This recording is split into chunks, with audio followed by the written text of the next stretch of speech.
Swayam Prabha. Digital India. Educated India.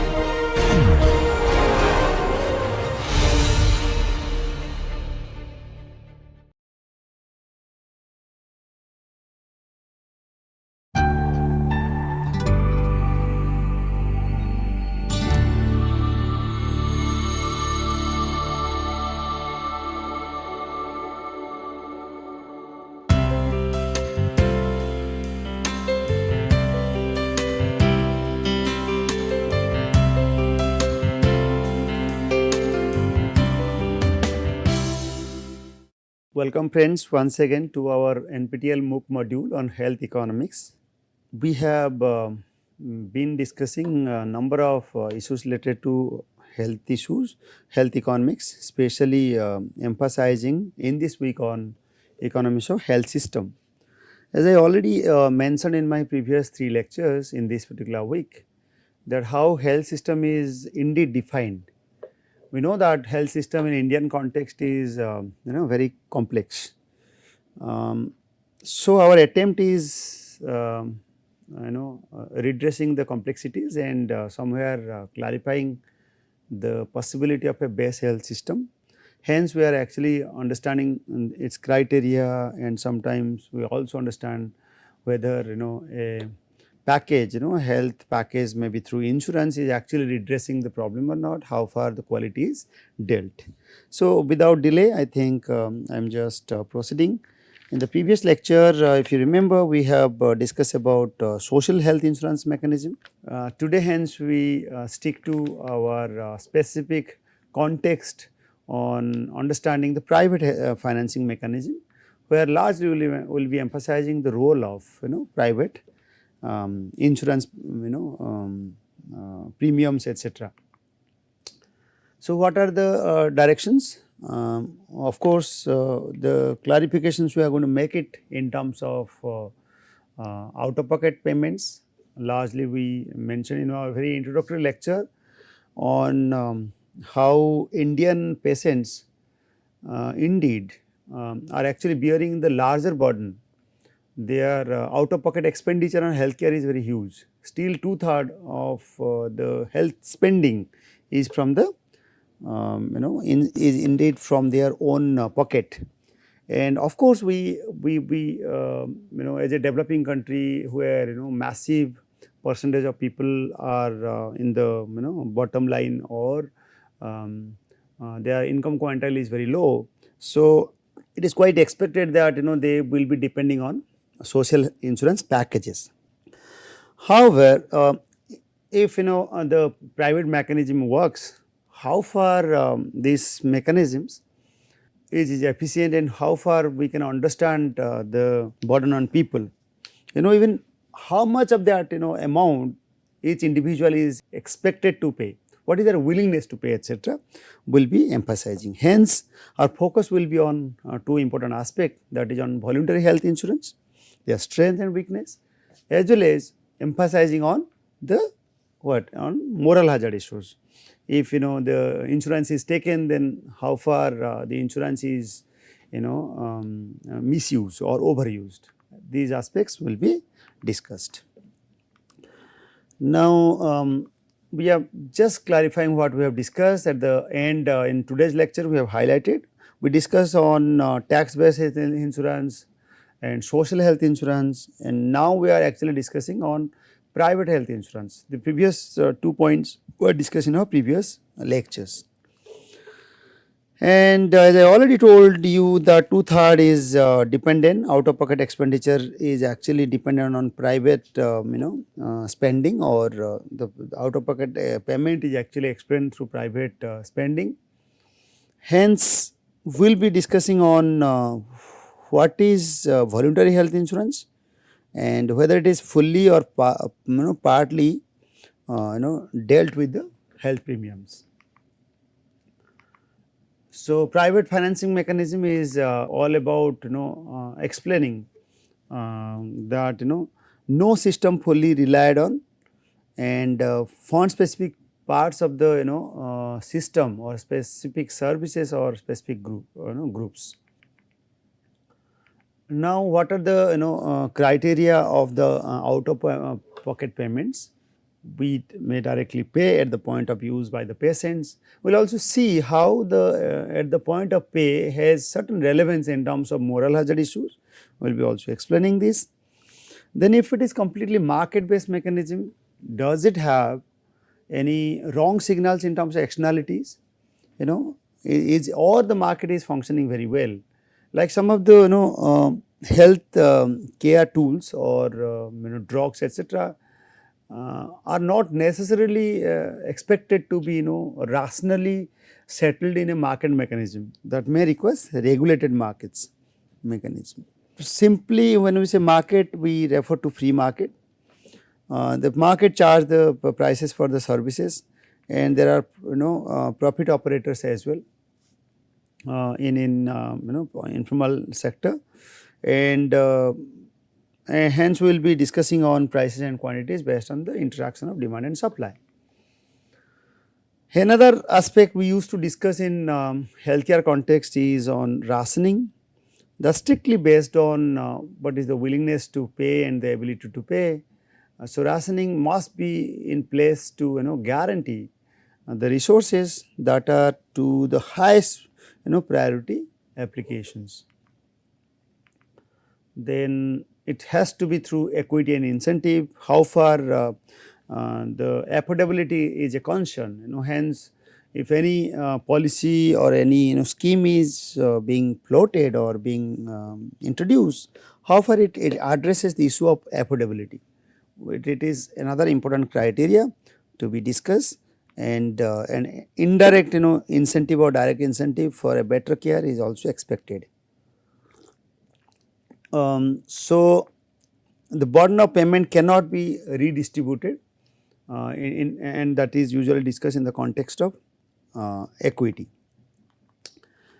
Some of the examples to check this out of pocket payment is that a market for drugs, especially the prescription related drugs, operates in almost all countries, and usually these are highly regulated, and usually the sector is in consultation with the primary care doctors. Now, properties of out of pocket payment based on certain criteria, such as I already mentioned, those are payments, market, rationing, equity and incentives. Then only the health system is expected to be better. Now, we are discussing the features to identify or to explain the health system.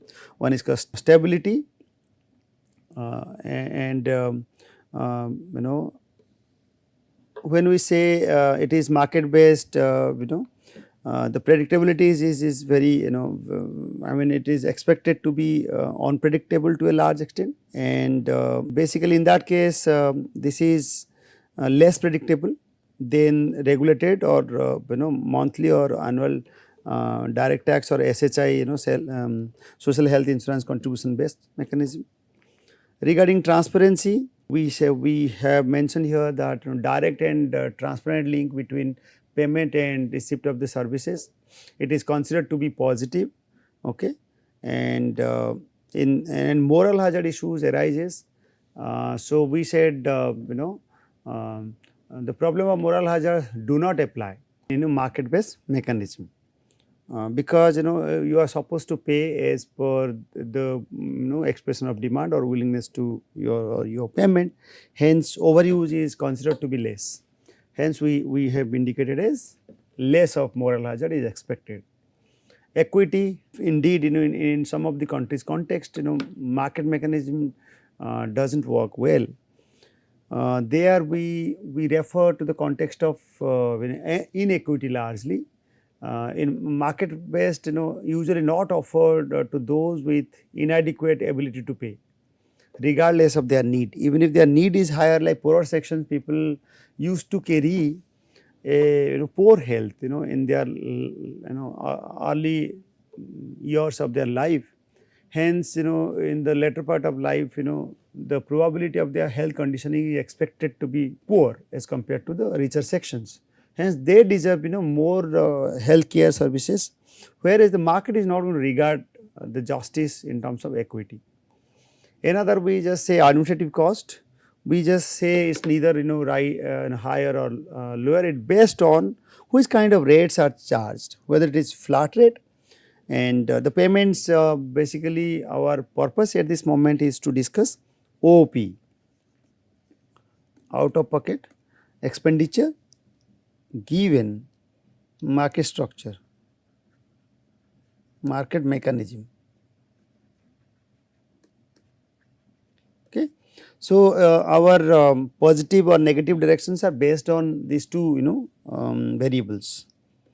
And here we say, yes, to make a health system better, we need to have certain flat rate. If flat rate charges are there, payments are on the basis of a flat rate, administrative cost could be low relative to revenue generated. When the cost of payment or the payment rates are complex, hence it requires huge administrative cost, and the implementation is actually difficult. Hence, in this case it is negative where it is positive.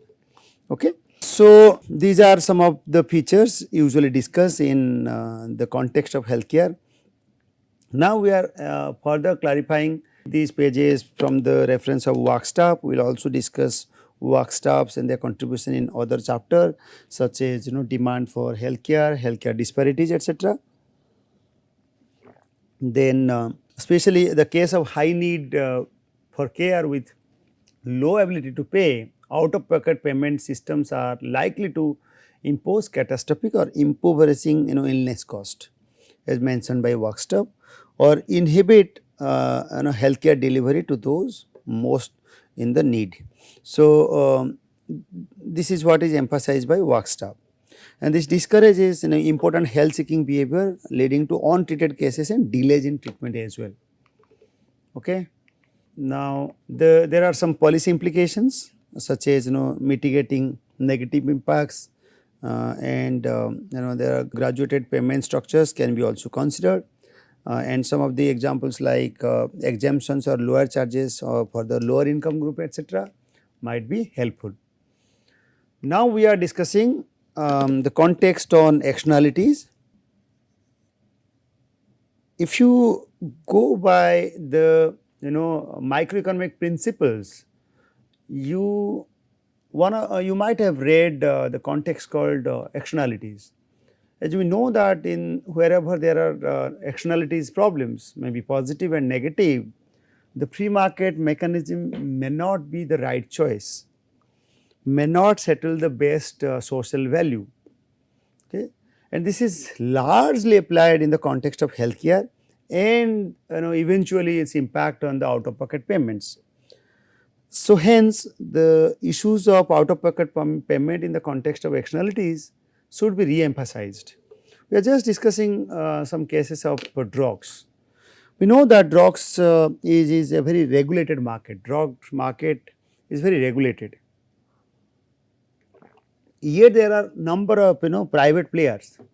Those private players have enough options in terms of dealing with their profit maximizing strategies. However, some unrestricted use of drugs, if it is not 100% regulated or partially regulated, there might be some issue of antibiotics issue or resistant to antibiotics and anti-malarials. Like we have taken some drugs, but it's all its consequences are not well regulated. Okay, that might lead to resistance, and that resistance might create number of negative externalities on the body, because other medications might not be effective. Hence, dominant externalities are negative, and lack of information causes people to demand poor quality and inappropriate drugs that they would not demand in the presence of full information. Yes, externalities occurs of course largely due to information problem, information asymmetry.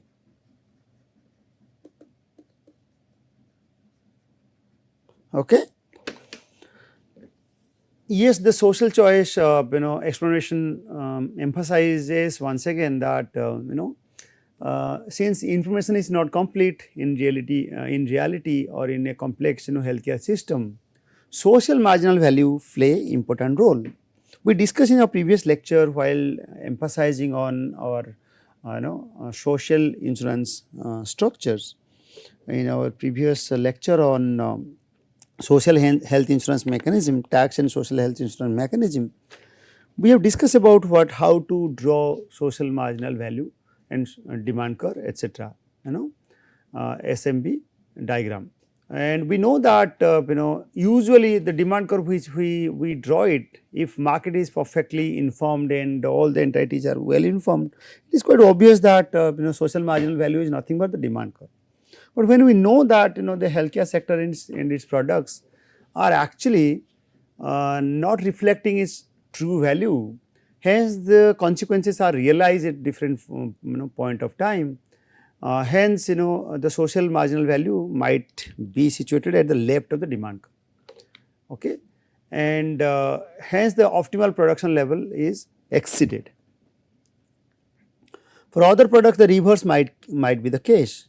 The valuation which the relatively poor consumers can place on appropriate and effective drugs may be low. In this figure on our next slide we will discuss about these cases, how overvalued products are actually creating difficulties in terms of net losses to the society or problems to the society. And that is basically called the externality cost. Okay, a drug with a few effective and potentially harmful effects due to inappropriately prescribed and past its expiry date or poorly stored one is creating trouble. So in our curve we will discuss about these emphasizing free market mechanism as against the externalities based marginal social curve. More regulated out of pocket payments can control some of the problems, we will also derive out of the diagram. Then regulated by what? Prescriptions requirement, products licensing, qualification standard and restriction on qualified personnel, etc.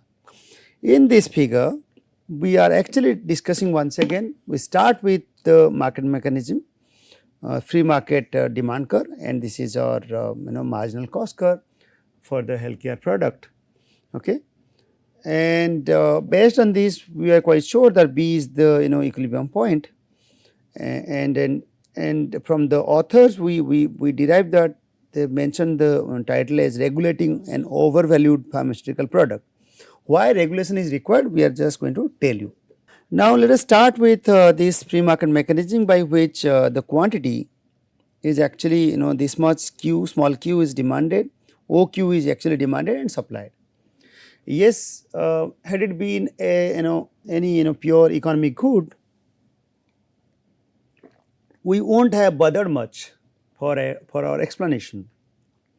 Consumers would have paid the price P, and the maximum satisfaction to the society or that is called the surplus is reserved. However, given the context of healthcare products, we know that it exhibits externalities. In large cases there are negative externalities as well. Hence we are supposed to understand marginal social valuation, and the marginal social valuation is usually after using the product, healthcare product, maybe the drugs, the patients or the individuals might realize that actually it is not worth paying of that amount for this quantity, rather less consumption would have been better. Okay.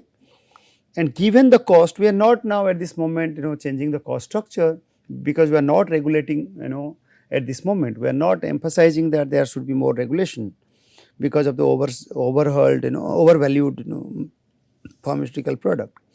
Given this context, we know that marginal social valuation is actually lower, hence there will be a backward shift of that curve, or if we derive two demand curve, this is actually real actual demand curve is MSB, market based demand curve is D. Okay.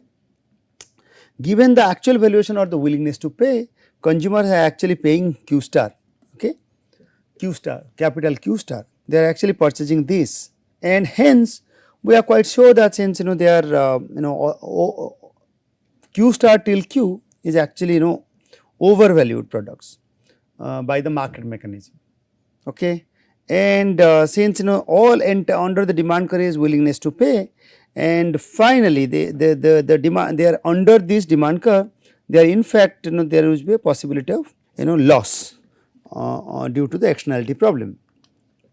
Now these are all explained here. Due to negative externalities or dominant externalities, a lack of information causes people to demand poor quality and inappropriate drugs, and this is explained through the MSP, which is lying left to the demand curve.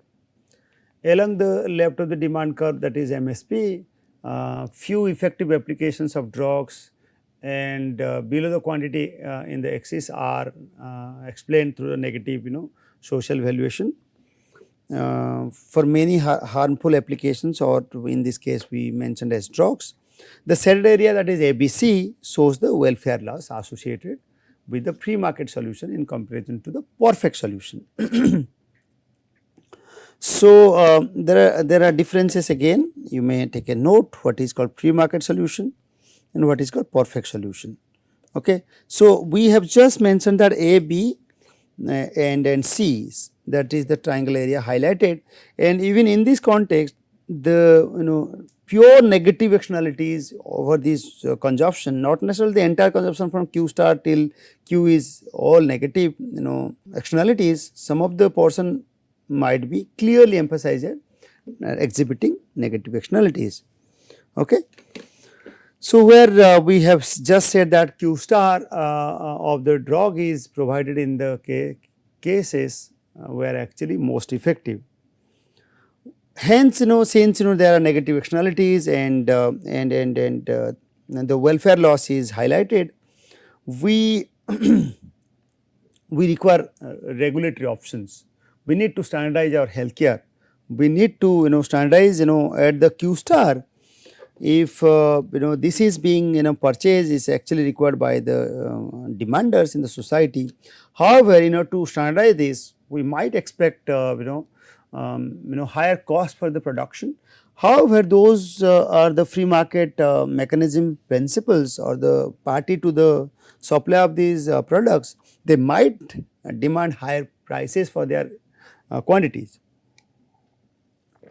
Hence, the supply curve might be shifting upward or up left hand side or backward, that indicates a possibility of higher cost due to standardization, etc. So, we will be discussing that in our another chapter, clarifying all these things very clearly, and maybe somewhere we will be also emphasizing what really happens, how much quantity. Yes, number of things you can conclude.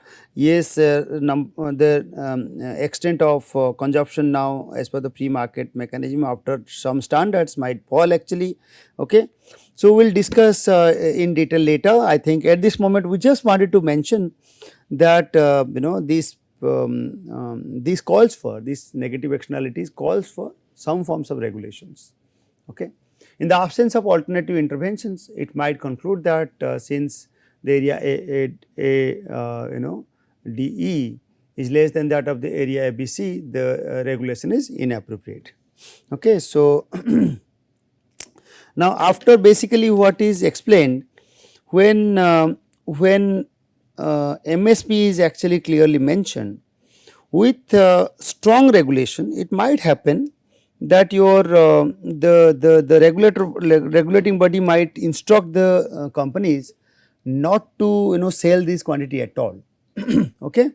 So, when nothing is sold, so quantity supply and quantity demand will be at 0.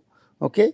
Hence, this portion might again be added with the welfare loss. Okay. So, this is what we said the ADE area, ADE. With in the absence of alternative intervention, it might be concluded that since area ADE is less than that of ABC, the regulation is appropriate. So, regulation is required. Now, in this case, we are actually eventually approaching to 0 supply and demand of the product, which is actually not good. Hence, some other proposition is expected that the healthcare product might be regulated. Those whoever are providing to the society, the private players, whoever are actually providing the drugs or supplying the drugs to the society, there must be some standardization. Okay. Hence, marginal cost might rise, and that may end up with a higher point of equilibrium. It was the market equilibrium mechanism, and we might end up with lower quantity of sale, and again some calculation might be made in terms of net change in the externalities cost. So, since we have other things to be discussed, so I am just trying to skip this portion and let us explain other aspect carefully.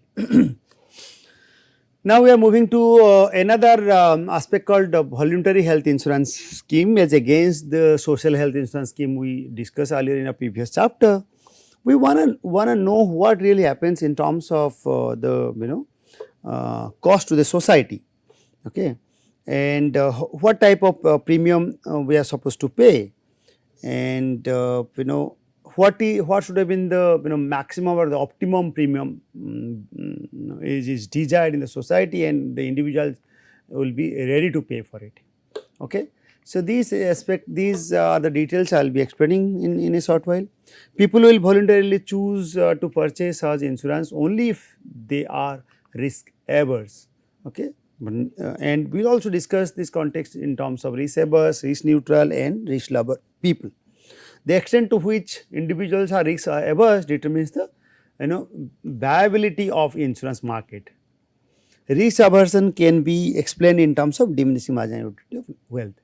Again, risk averse etc. I think we discussed in our insurance chapter that insurance market usually go with an average calculation. They calculate all the kind of people with an average premium rate. So, that eventually end up with a problem to the insurance company, and it has a number of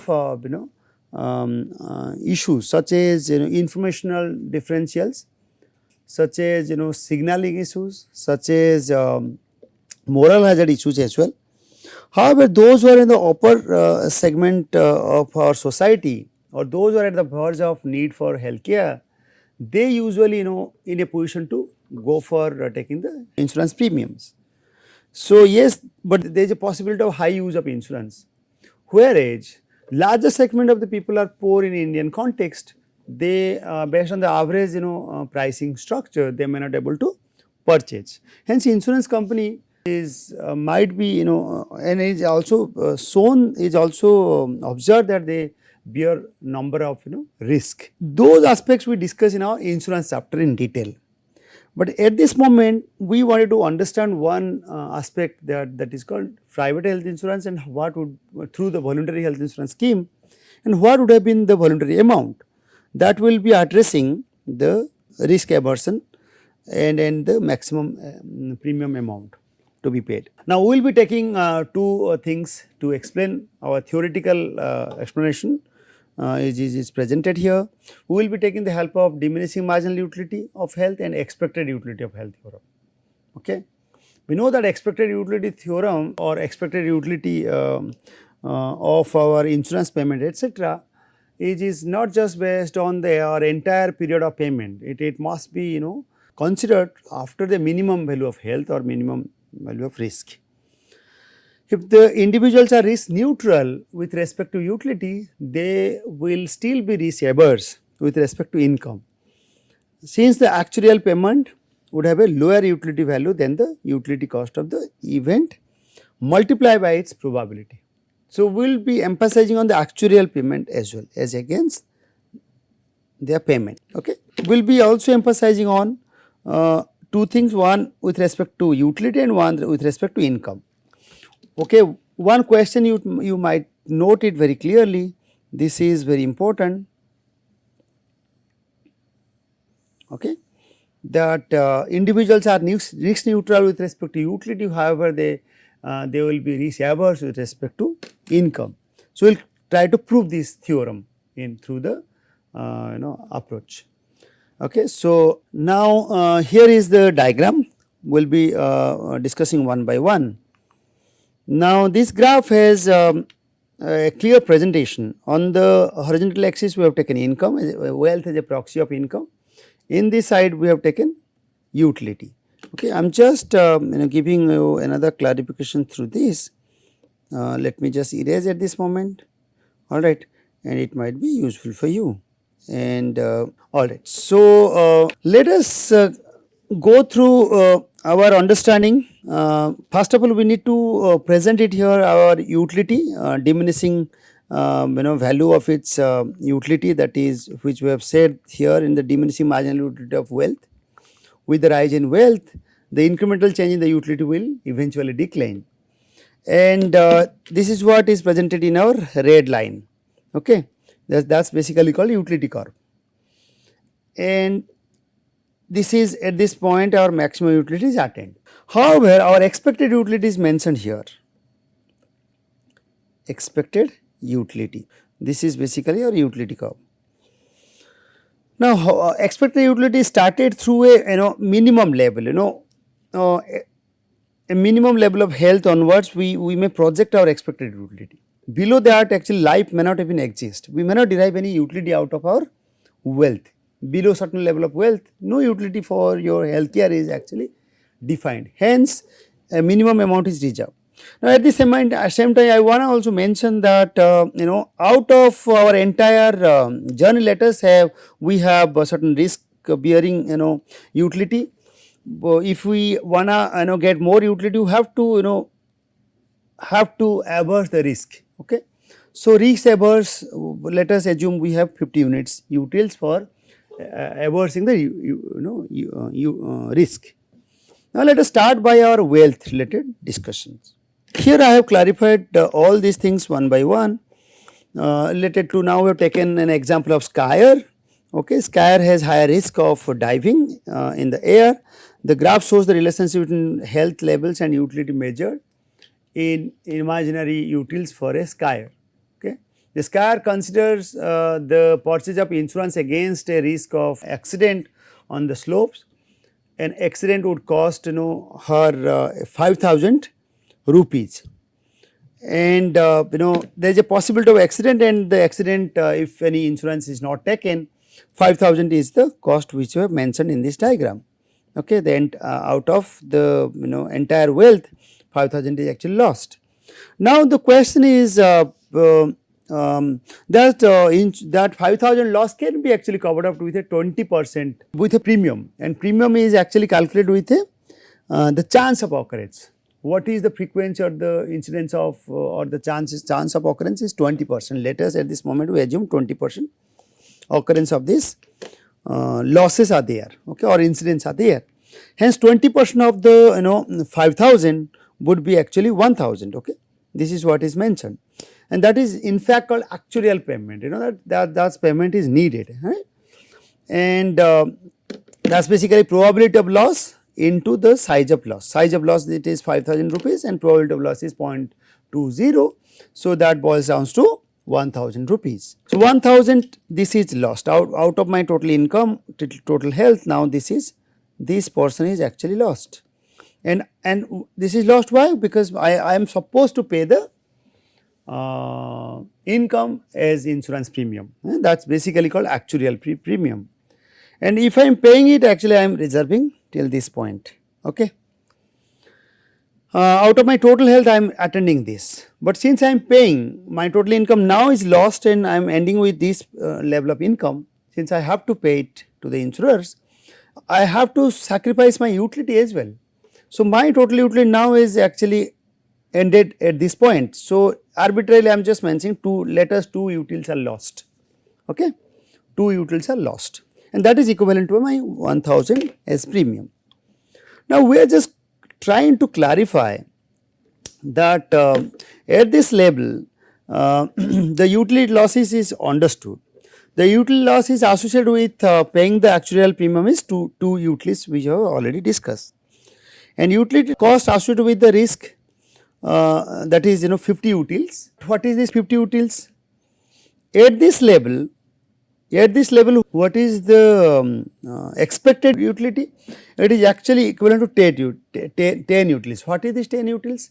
Now we are actually trying to map it in terms of our utility cost. It is not premium cost.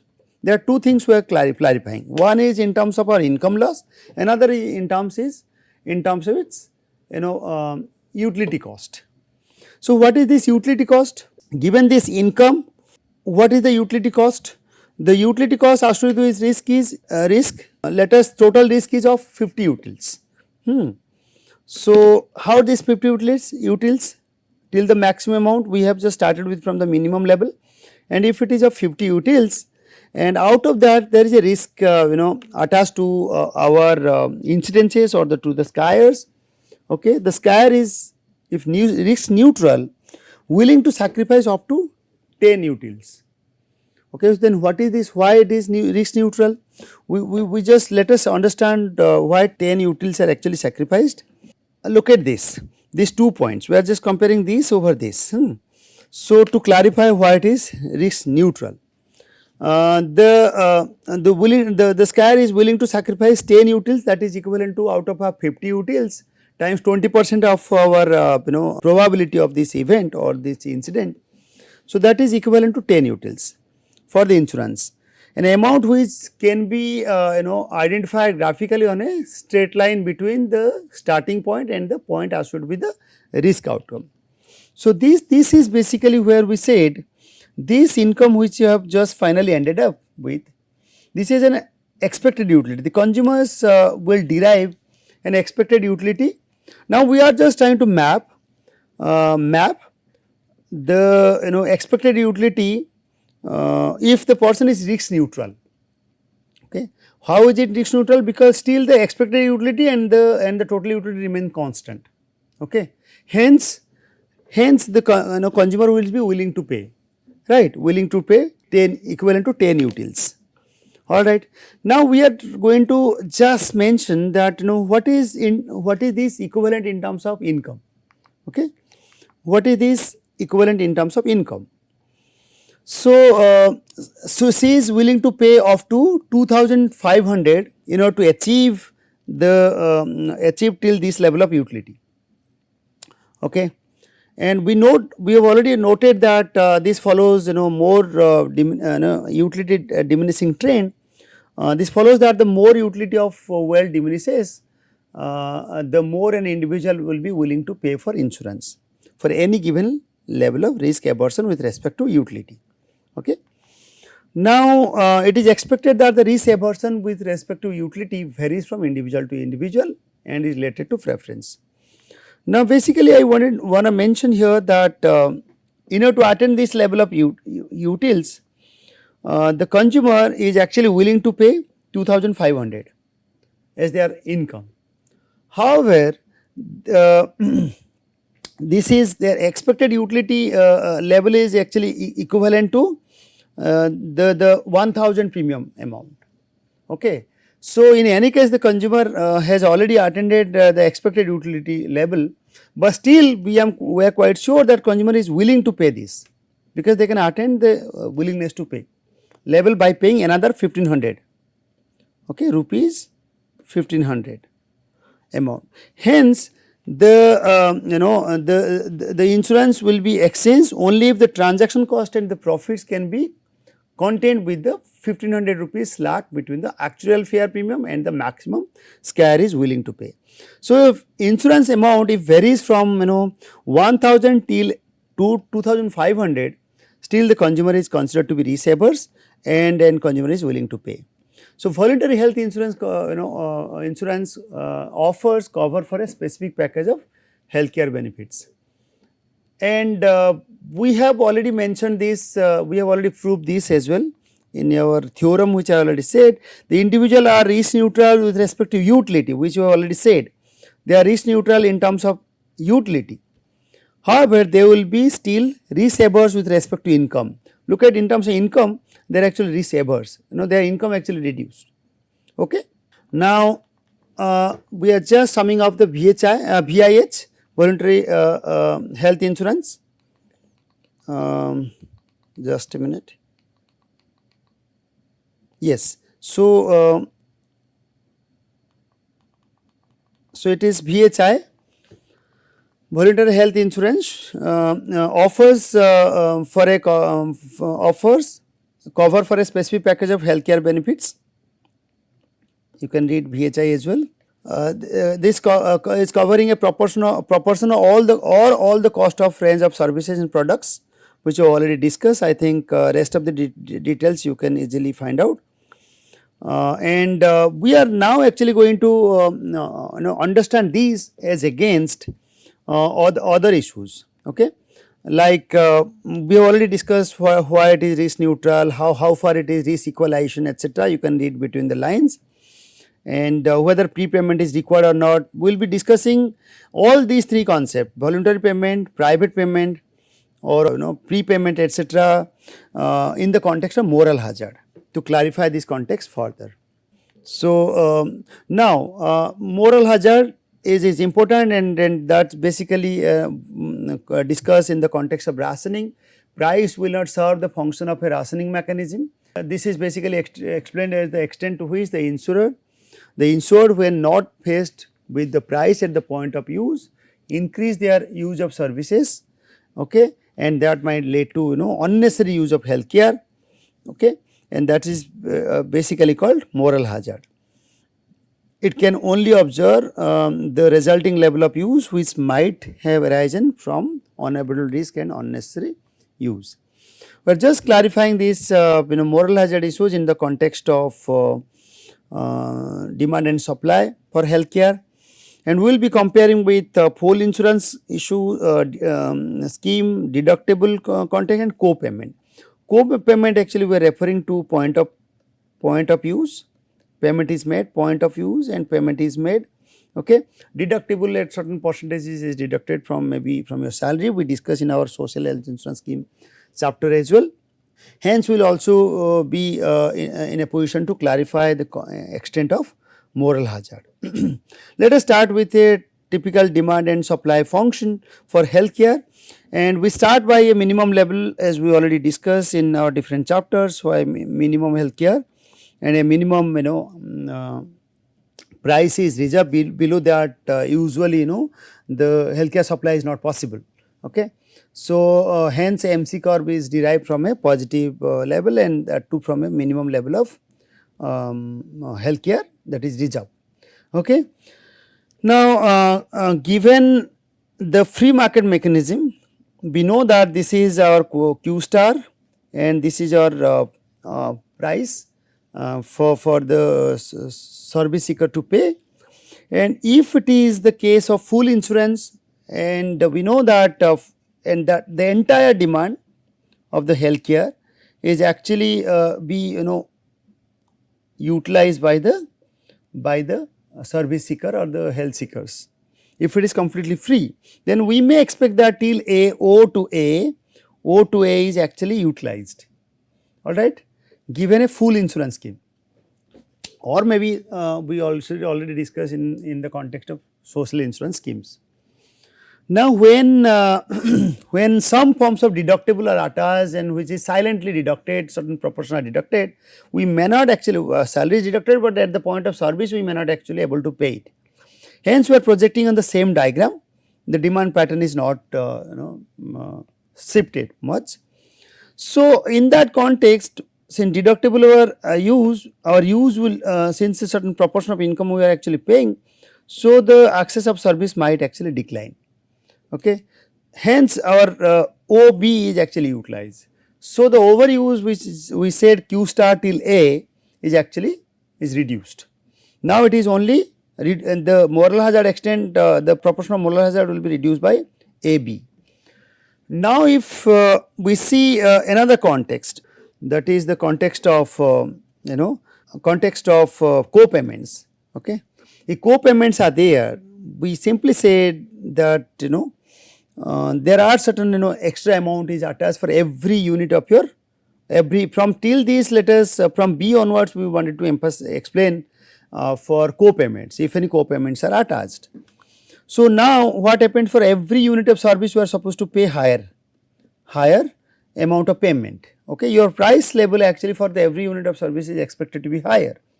Okay. Yes, of course, when your point of service and payment is made, hence you have an a higher demand pattern. You might demand quality in the care. So demand curve is expected to be shifted towards right, but it is not entirely shifted. We started from this level. Okay. Proportionally, we are actually shifting the demand curve based on the extent of payment. And if it is shifting towards right, what really happens? There might be further further reduction of our consumption of healthcare, and if the price is equivalent to P as per the free market price mechanism, if that is the case, still we are actually consuming less. Okay. Hence the moral hazard problem is actually redressed. The entire amount which we said Q star A, that is excess demanded, is actually reduced through co-payments. Alright. So, though price in all cases price mechanism or the free market mechanism is a strong deterrence in terms of moral hazard problems, and it is considered to be a strong rationing given the society is even, whereas in other contexts where some co-payments and deductibles are there, yes, we can able to actually minimize our what is called moral hazard. Okay. So, all these details I have explained already. So, at price P, demand will be reduced to C, which I have already discussed in the diagram. So, what we have dealt so far? We have discussed the principles of price mechanism or free market based pricing structure to have a better health system. In that context, we also started comparing with the voluntary health insurance premiums or as against public sources or some deductibles, etc. There are a number of strength weaknesses as we identify through our diagram, and we also discuss about how the equivalent insurance is covered, what are the maximum amount of insurance premium based on the ability to pay of the consumer is measured, and we discuss in that voluntary health insurance diagram. And at the end we could able to discuss price based rationing mechanism as against the social health insurance scheme, as against some point of payment mechanism to reduce the issue of moral hazard. Hence regulation is most required, but regulation with some mix of private mechanism is the best one. However, externalities are there, as we discussed. Regulation is considered to be the best solution. And here are the references for your ready understanding. And what is going to be there in our next lecture? It is about understanding the reality in terms of the health status in the world vis-a-vis India, and we also understand India's healthcare challenges. With this, I think it is time to stop. I look forward for your participation. Thank you.